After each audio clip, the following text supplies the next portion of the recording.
Alhamdulillah, hari ini di parkiran Islamic Center penuh sekali ya, tumben ramai sekali, karena insya Allah nanti malam berjamaah sholat isya bersama Ustadz Kondang ya, yang kita kenal, bahkan sudah dikenal luas, yaitu Ustadz Abdul Somad ya. Ini parkiran Islamic Center hampir penuh. Orang terus berdatangan. Ini situasi terkini ya, untuk menyambut kedatangan Ustadz Abdul Somad. Ini sudah layar, sudah dipersiapkan. Dari belum sholat itu kita pilah-pilah berdasarkan data sensusnya. Kenapa penting sensus jamaah? Karena dulu Rasulullah SAW kalau selesai salam setelah Nabi menghadap ke jamaah. Assalamualaikum warahmatullahi wabarakatuh. Alhamdulillah, pada sore hari ini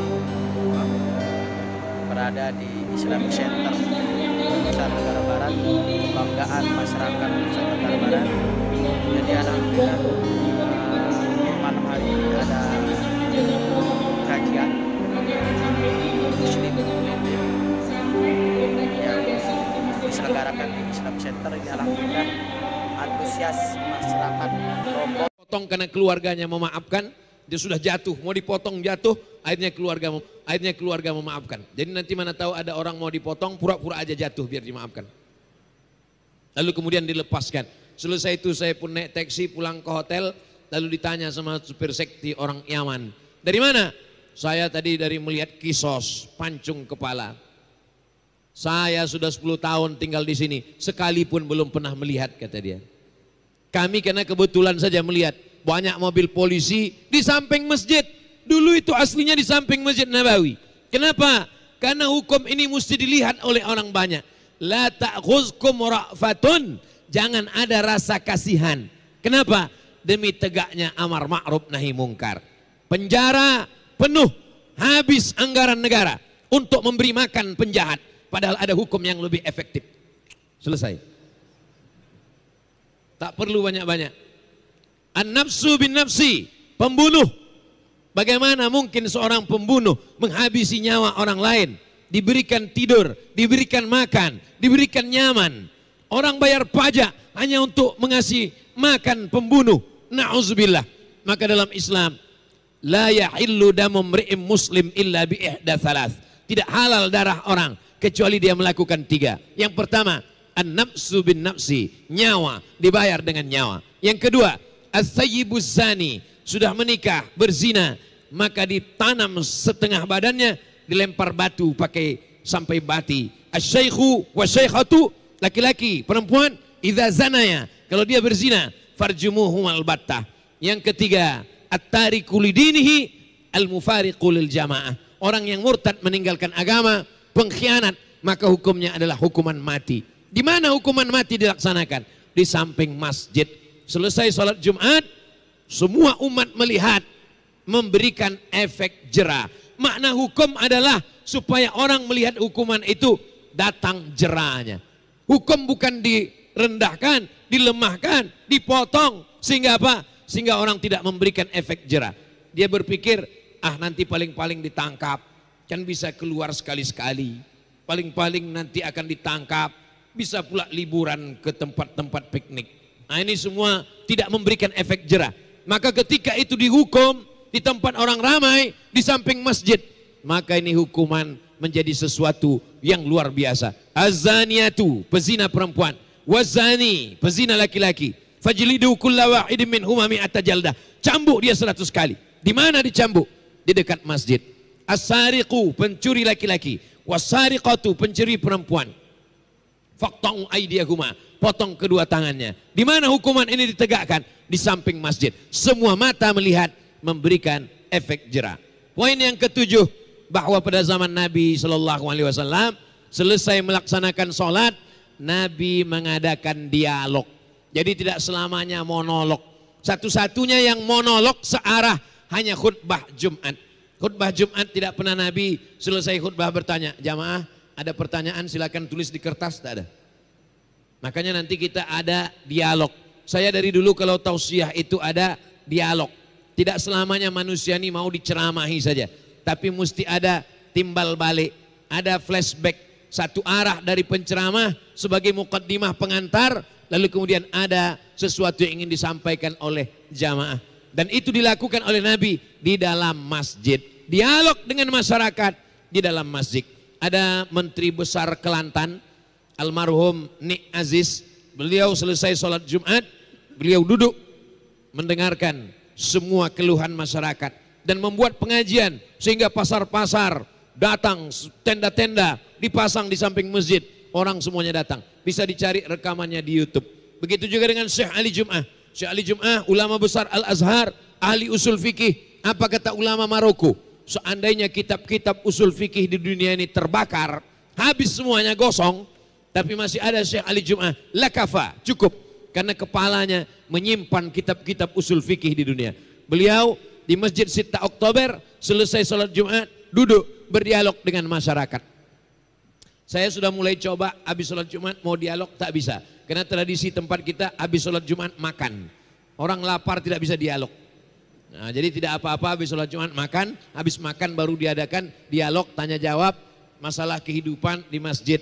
Bupati ketemu dengan masyarakat di masjid, gubernur bertemu dengan masyarakat di masjid.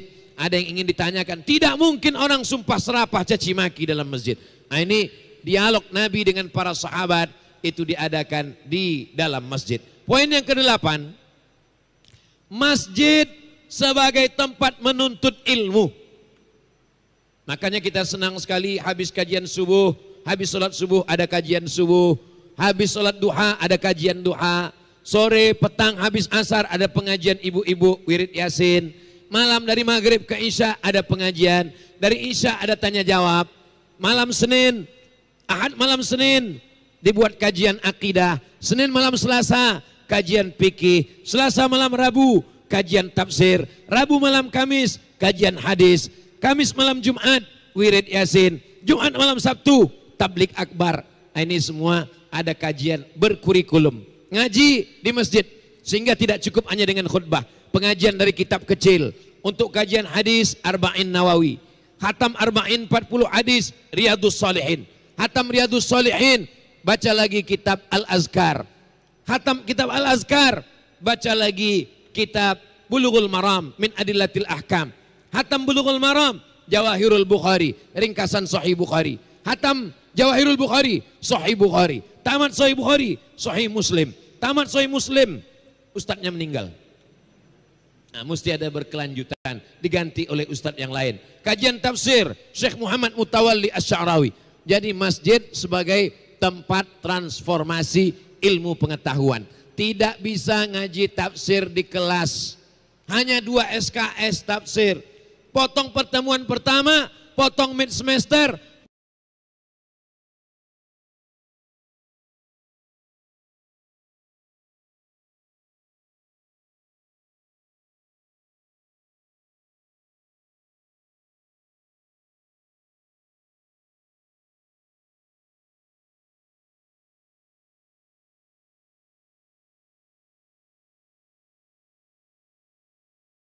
Potong UAS, bukan Ustaz Abdul Somad, ujian akhir semester. Tinggal 13 tatap muka.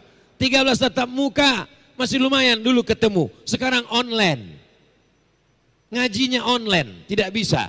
Mesti ada tatap muka antar jamaah. Jamaah melihat mata ustadz, ustadz melihat mata jamaah, melihat keadaannya. Seperti yang dilakukan oleh Nabi dengan para sahabat. Poin yang ke-9, barulah tempat ritual ibadah sholat. Jadi banyak sekarang orang kalau sudah ngaji masjid, pertama masjid tempat sholat, masjid tempat sholat umum dimanapun bisa. Ju'ilat lil ardu masjidan, permukaan bumi diciptakan untukku sebagai masjid, dimanapun bisa sholat. Tapi masjid sebagai salah satu tempat ritual ibadah, maka sesungguhnya tidak dapat dipungkiri karena Nabi tidak pernah meninggalkan sholat berjamaah di masjid. Nabi pernah sakit menjelang wafatnya, disiram dengan air 5 kirbah. Kirbah itu kulit kambing yang dijahit, air diisi, disiram ke wajah Nabi. Nabi terbangun. Sampai ketika Nabi terbangun ditanya, apa yang kau ingin ya Rasulullah? Kata Rasul, bawa aku ke masjid sholat berjamaah. Nabi ketika pingsan akan meninggal, dia ingin sholat berjamaah. Saat dia tidak bisa sholat berjamaah, maka dititahkannya kepada Abu Bakar Siddiq. Itulah inisiasi jamaah memilih Abu Bakar sebagai khalifah, karena melihat ada signal saat sakit yang diangkat menjadi pengganti imam kecil adalah Abu Bakar. Imamatun sughra, imam sholat. Imamatun kubra, pemimpin negara. Imamatun sughra menjadi indikasi imamatun kubra. Kalau dia layak menjadi imamatun sughra, imam kecil, dia akan layak menjadi imam besar, menjadi pemimpin.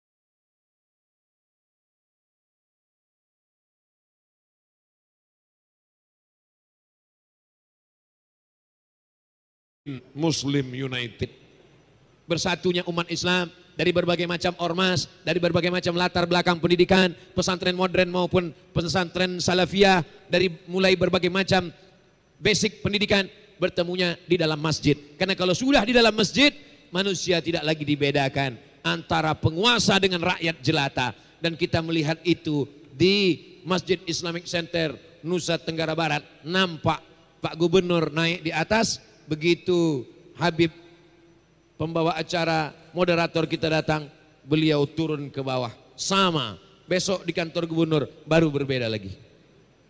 Di masjid orang tidak membawa partainya, tidak membawa golongannya, tidak membawa status sosialnya. Siapa yang datang lebih dulu, maka dia di depan. Siapa yang datang belakangan, maka dia di belakang.